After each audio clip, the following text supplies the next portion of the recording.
Leadership Story Talks, where we discuss the practices that engage, motivate, develop, retain, and attract people to businesses.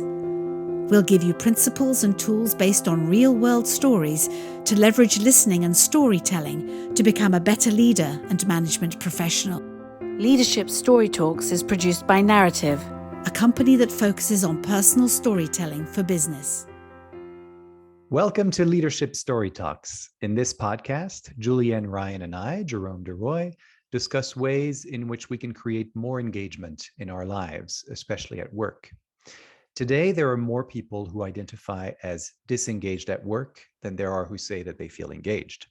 We come from Narativ, which is a company that focuses on that engagement, engaging businesses and their audiences through the power of listening and storytelling, employing a 7-step method to do so.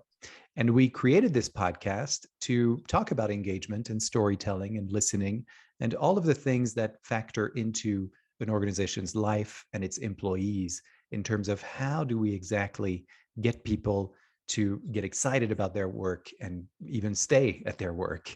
And so we have been inviting guests now for a little over a year. And today we have a really special guest. Her name is Anna Vafeiadou, and she comes from Greece. And she is a certified lawyer specializing in environmental law. She was born in Athens and has lived and studied in Thessaloniki in Greece and Strasbourg in France. In December 2016, she started working at the environmental NGO WWF Greece as a legal advisor and coordinator of the voluntary legal team. Since January 2022, she's responsible for the legal sector of the organization. For Anna, nature represents both a place of serenity when she goes hiking with her friends and of combat when she advocates with her colleagues and allies for the protection of the environment. The fight for the protection of the environment cannot be separated from the fight for the protection of human rights. And that is what drives her passion as an environmental lawyer. And, you know, I'm reading this biography, and I can say for a fact that I know that all of these statements are true because Anna and I have had the pleasure of working together. Anna came to me as a result of being part of a foundation and academy called the MAVA Academy, and she had completed that curriculum and then wanted to get further training, especially in the realm of personal and professional development, because she was being called as a leader to do more and more presentations and communications with teams, etc. And so she thought that storytelling would be a great thing to learn about.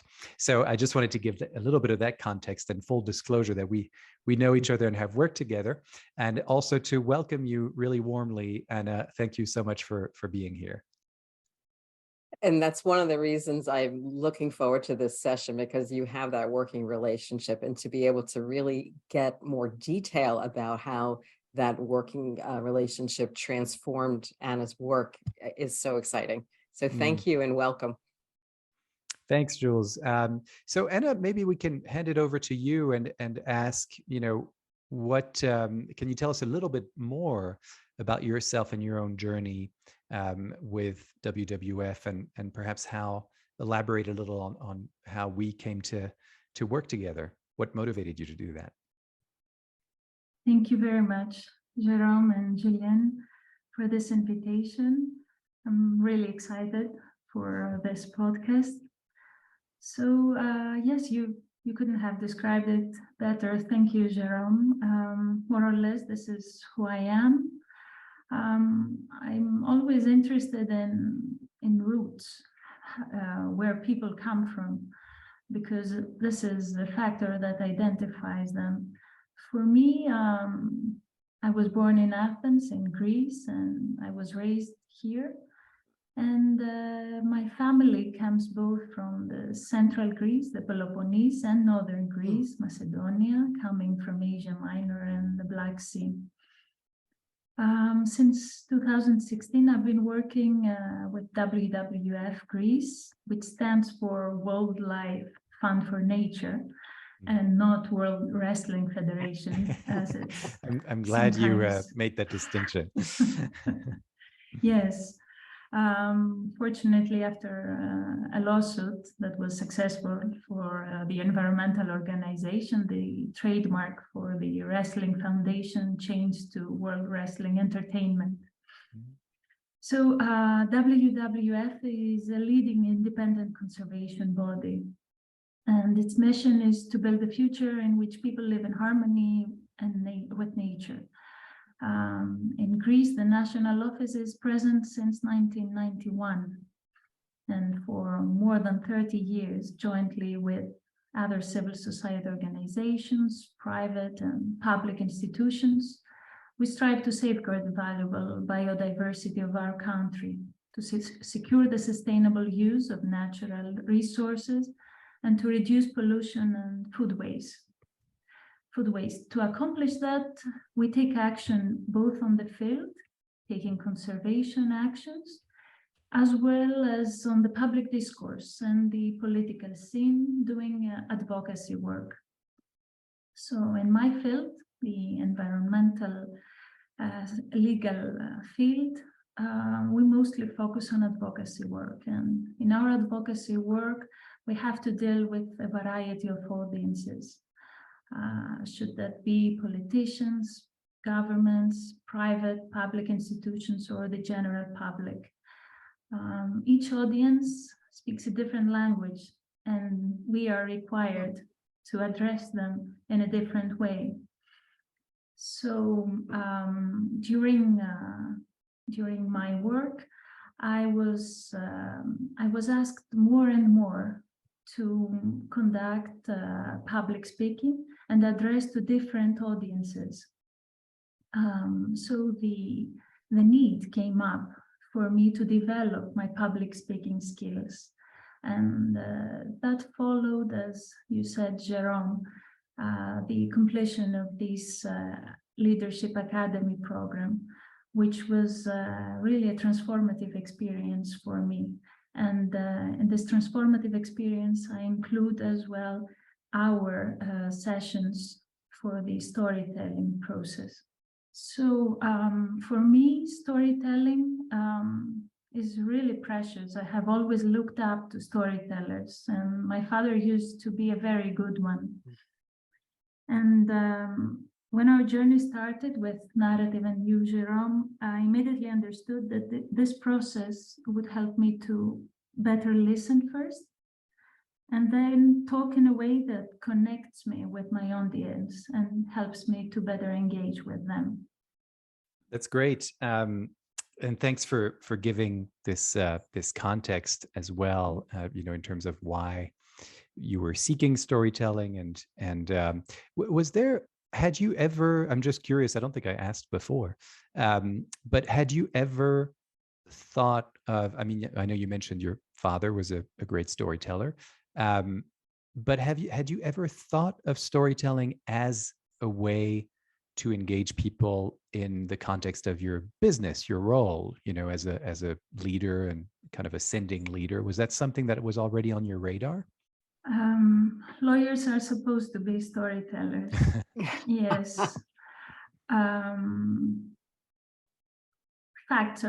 Stories are made of facts, and lawyers are always interested in facts, but storytelling in the way that we discuss it now, it's rather different, because we're talking about personal storytelling, and this is completely different field, I believe. So I was not that used to personal storytelling, and it was a field that made me feel rather uncomfortable also, because it's easier to tell other people's stories than to tell yours, I believe. Right. Yeah, that's true. Makes sense. So I'm going to ask a question that we usually keep with we ask all of our guests the same question, but we usually keep it for a little bit later. But I'd like to ask it now, so that then we can kind of have a discussion around that. And that question is whether there's an experience, or to tell us a little bit about an experience that you've had that has shaped who you are today. And I ask that question today, again, full disclosure, because I know that it's kind of a springboard for your own story, and we'd just love to hear it. So when I was 12, I remember reading a poem by Rudyard Kipling. I had printed it and stuck it on the door of my closet. And every time I opened it, it would make that particular grinding sound. And I would whisper those lines. If you can dream and not make dreams your master, if you can think and not make thoughts your aim, if you can meet with triumph and disaster and treat those two impostors just the same, yours is the earth and everything that's in it. And which is more, you will be a man, my son. What a worship to action, isn't it?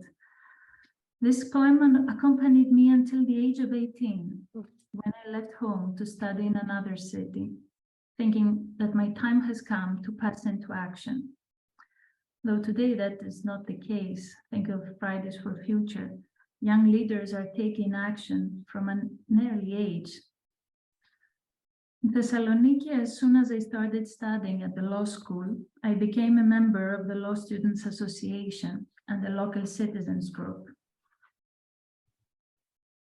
Back in 2009, the economic recession was looming in Greece, and the government was planning to privatize the water supply public company of the city as part of a wave of privatizations that had already started.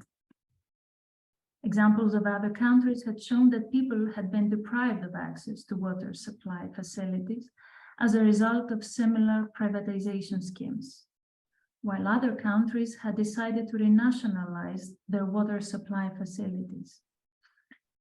In our local citizens group, we wanted to communicate these examples and hold a public event on the matter. So we printed a large number of leaflets that had these big letters: say no to the privatization of water. Equal access to water is a fundamental human right.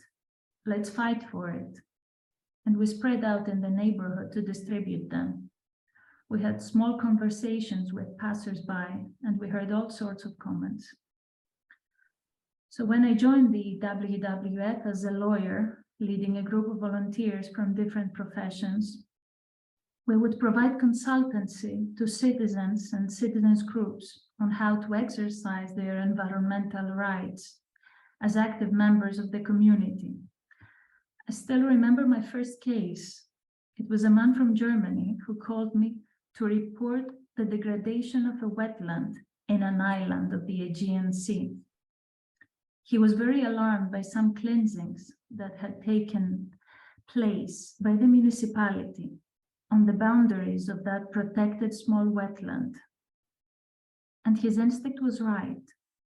The public works that had been realized were not in conformity with the protection status of this valuable ecosystem.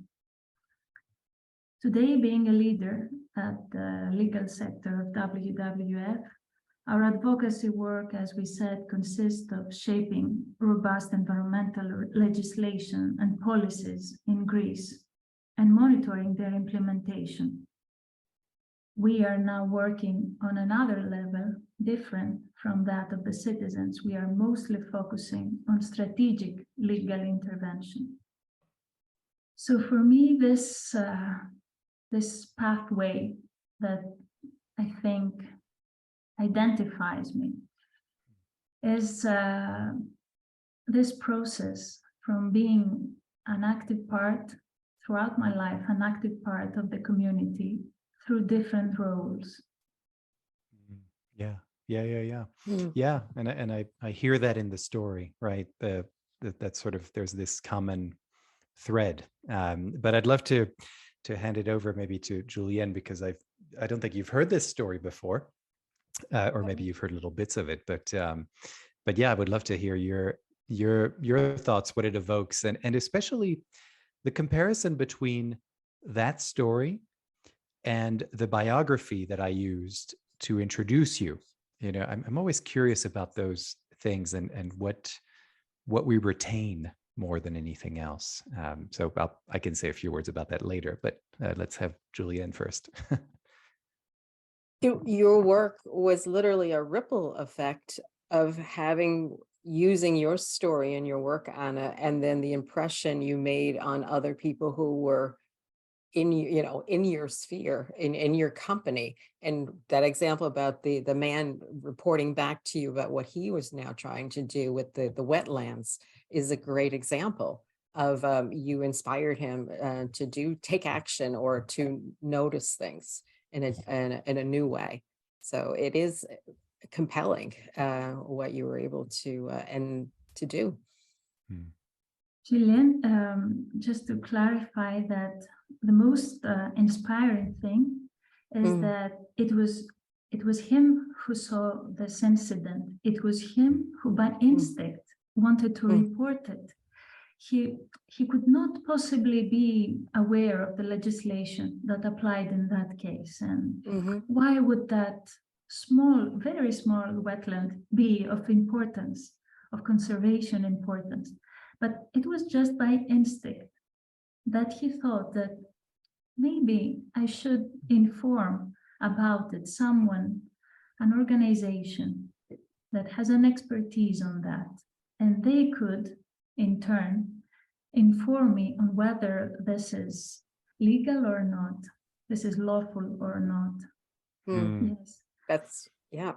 So I think it's him.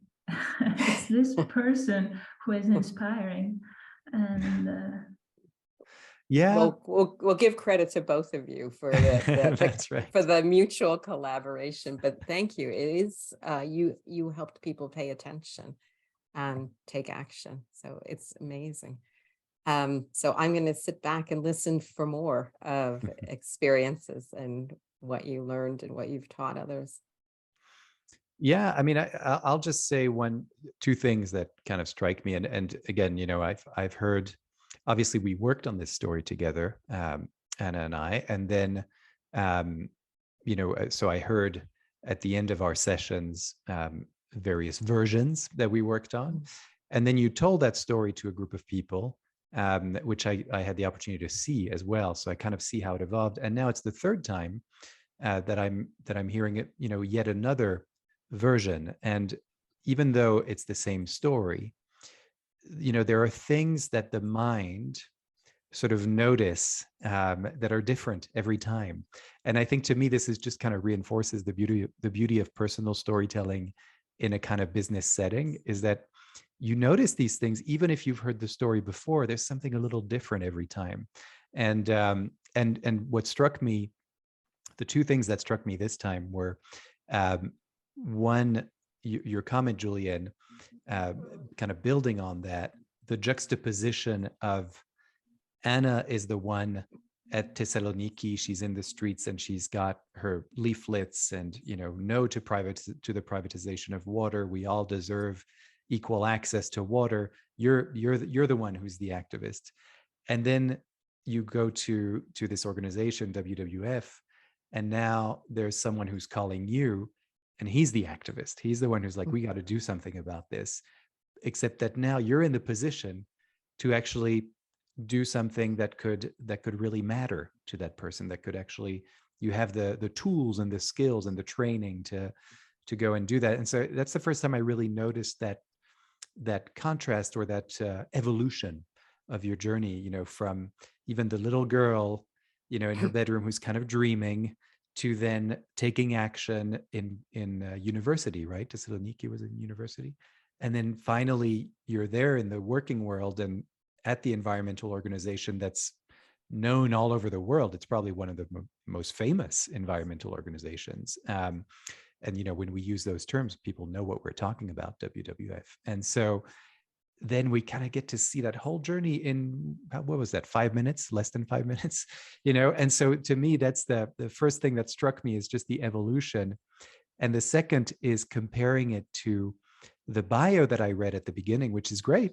It's a great bio, but it's very different the way it lands. Now I feel like I will remember those moments that you described, and will remember that that hero, who called and said there's a problem with the wetlands here. And so I think it's there's two different ways of speaking, of communicating. And I think this kind of shows to me the difference between storytelling and, something that's kind of more what we do every day. It's different, and and to me, it's very impactful.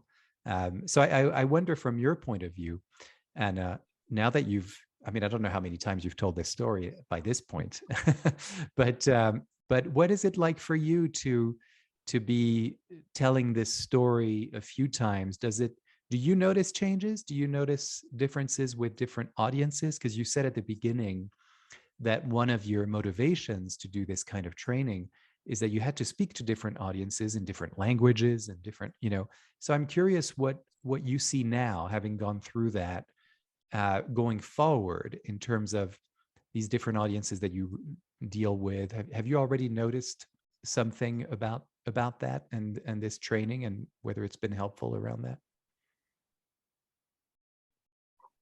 I totally agree with you, Jerome. Starting from your first point about changing perspectives, I'm not sure if you use this word, but to me it's that when each time we revisit some events, some stories, personal stories, we focus on different details, and this might change the whole story and the whole meaning of the story. And that was something that I had the chance to understand from an early stage, because I haven't shared with so many people this story. It's only the third time now. So what I always have in mind is the two questions you were constantly posing: why story and why now? And these are fundamental questions, because with respect to our audience, we will have to think whether we need a story. And if the answer is yes, then we will have to think of why now, what type of story is needed, our needs as a speaker, and of course the audience's needs. Another point I would like to point out, and I think Jules will also have a valuable input on that, is the effect it had. In the previous sharing of this story, I shared it with an audience that I hadn't met before, and I think the impact it was that it created this sense of intimacy in a really quick way, because we would be together only for 1 hour, so we would have to build this connection really fast, so as that we could make the best of our time together. So intimacy, because when you share something personal, the walls are falling down, and it also creates a sense of legitimacy to your audience, because they think they can get closer to you. They can, in turn, ask questions or share their own stories, which for me, it's really valuable.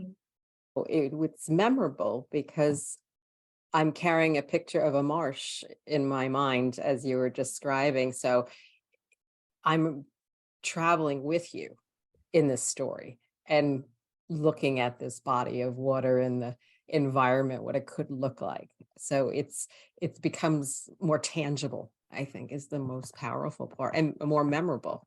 And I think that's the beauty of the act of storytelling, and what you said before about choosing when to introduce that, and keeping in mind who's sitting with us and what we want to do to invite them in to listen and experience what we experienced. Yeah, I'm just thinking about that because that image that you now carry with you, Jules, of the marsh and the water, and it really, I have a similar visual, and I also have that very strong visual of Anna herself, in that protest and sort of when she was in university and trying to stop something, which I just realized was also about water, right? And so, it's sort of there's something very poetic about that, and you don't really need to tell us how far between, how many years passed. I think you only told us once how old you were when you were in your room, right, at 12, and then you leave when you're 18 or something like that. And but we don't really need to know all those kind of details of it was this year or it was that year or is it, but because we make these connections around the visuals, and that's really interesting, and that's what we carry with us. So yeah, my mother lives in Florida, and opposite a wetland that kind of sounds a little bit like that. There's a marsh and there's birds and all of that. And in Florida, we're always talking about, well, when will the house be covered in, because it's not, we know that it's not going to last, unfortunately. But we talk about these environmental issues in a way that's very kind of day to day. I look at the marsh and I wonder, what's this going to be like in 50 years, 20 years, 25 years? Will there even be houses here? And so suddenly you make a connection with, I wonder if I can do anything about that, and then here we are with you on this podcast.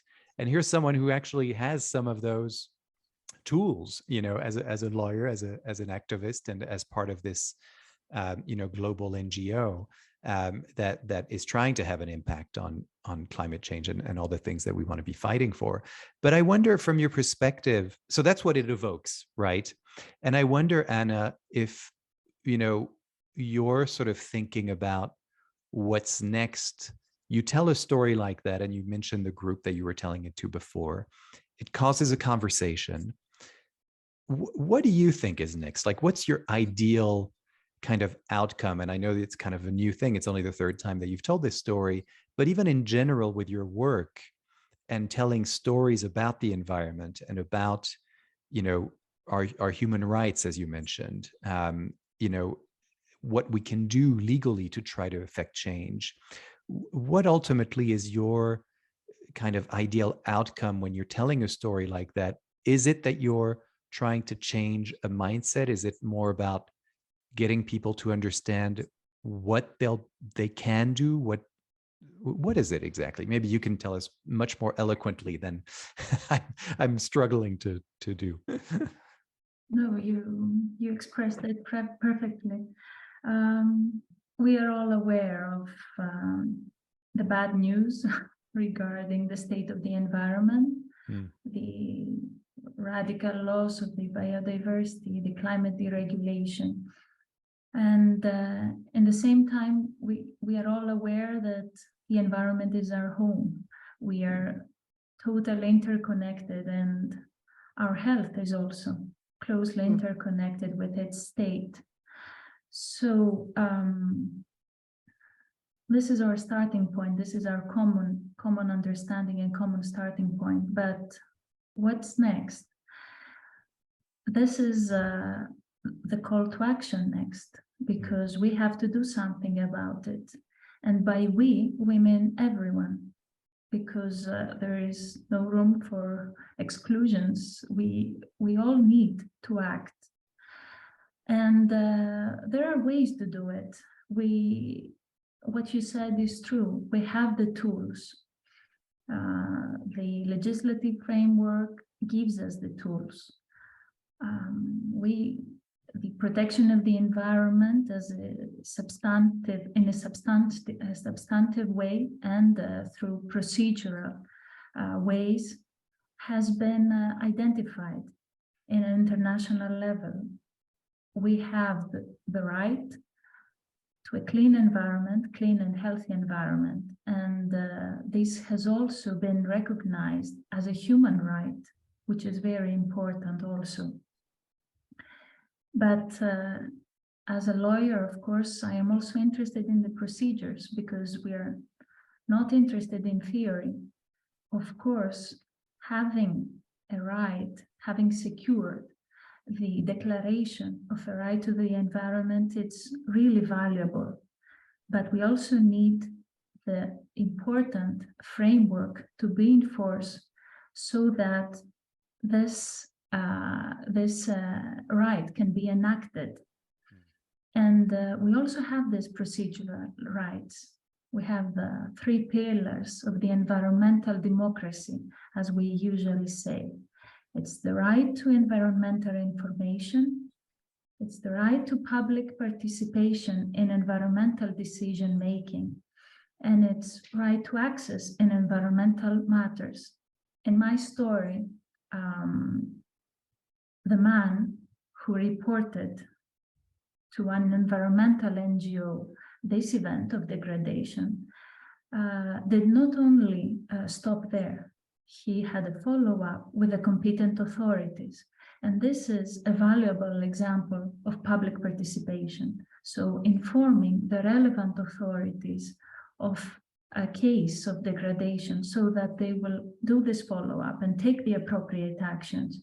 This is being active. This is taking initiatives and being an active member of the community for the protection of the environment, because he understood the connection also with his own well-being. It's really interesting because, you know, we think of all these, I know that I've sort of, this has kind of opened my eyes a little bit to environmental issues. And I probably, you know, I certainly think of myself as someone who's pretty aware. I mean, I you know, I make sure to recycle. I make sure that we're not using plastic straws and all that stuff. You know, all the things that you kind of see as a citizen of the United States, and, you know, living in a city, you know, you notice those things everywhere. You know, the last 20 years have changed quite a bit in terms of how aware we are of our environment, for those who choose to be. But this has taught me something else, and what you just said reinforced it, is that there are rights that we have to the home that we live in. Just like I have rights over my house and the roof over my heads, and, you know, I own it, it's my property, and I have rights around it. Well, you know, it's kind of interesting to think about the man in your story and what he noticed as a degradation of the environment, and he was relating to it, just like, as you said, as his home. And that's an interesting thing. I mean, not that it's completely new for me, but the idea that then, because of that mindset, that causes that person to see maybe there's somebody who can help, because this is all our home. But there's something quite concrete. It's not so, you know, I think we can hear that quite often, that we all live in the same home and we should all be careful. Well, actually, there are things very concrete that you can do, and there are people with a legal background, such as yourself, in organizations such as WWF, that can actually affect change through those legal tools. And that's not something that I necessarily associate with the environment and sort of climate change and the fight for, you know, making changes around that. You know, you think much more, at least for me, about people in the streets protesting, you know, during big events. But we don't necessarily think of the people who are taking those calls, looking at the law and regulations and seeing what's possible within that, and then which competent authorities can do something about it. And it's not some special organization that does all that. It's actually people in your community. It's the police, it's the mayor, it's the, you know, whatever that is. And that really, I think that opened my mind a little bit around that, because it's not necessarily something I was looking at through that lens. And I think I hope that for our listeners, it's also a mind opener, that you know that maybe one of the calls to action for our listeners is go to the website of your, you know, local WWF or some other organization where you can maybe do something if you've noticed something. The word that came to mind when I was listening to you both is collective. So the agency isn't some big thing that's going to solve it. It requires us to think as a collective, to take action, to be aware. in what we're doing and Mm. what we can do to contribute, not just with dollars, but with actions on a daily basis. Mm. The other thing I'm curious about, Anna, is you mentioned at the very beginning of our conversation that lawyers are supposed to be storytellers, Yes. and and that and then you. So that was the first point. The second point was personal stories are very different, and then you proceeded to tell us a personal story from that started when you were 12 years old, and I wonder, in terms of what you learned in the process of coming up with this story and crafting it and then sharing it. Um, what is different in terms of that kind of lawyer's training, where you do have to speak and communicate very clearly? So I'm assuming that is part of your training. But what's different between that and what we did in terms of the kind of communication that personal stories sort of require? Are you able to sort of see what that difference is? I'm curious about that. The starting point are the facts. We agree on that. Mm. But what a lawyer is required to do, especially in jurisdictions at administrative courts, which is usually the case in environmental matters, but not only this jurisdiction. We also have civil law that applies in penal law, but it's mostly administrative courts that will have to deal with this type of environmental matters. Legal practitioners are requested to exhibit the facts, exhibit the relevant rules that apply in the case, and develop the legal argumentation that will combine those two. In the end, the judicial system, the judges will be interested in this legal argumentation. Facts are always important, but you are not necessarily requested to be a good storyteller so as to win the case. What you taught me, what we had this chance to go through in this process of storytelling, is being more open and being more personal. And what was really challenging for me as a question was your story, meaning the one and only story, because I don't think that there is only one, because we are really complex personalities. We all have more stories to tell.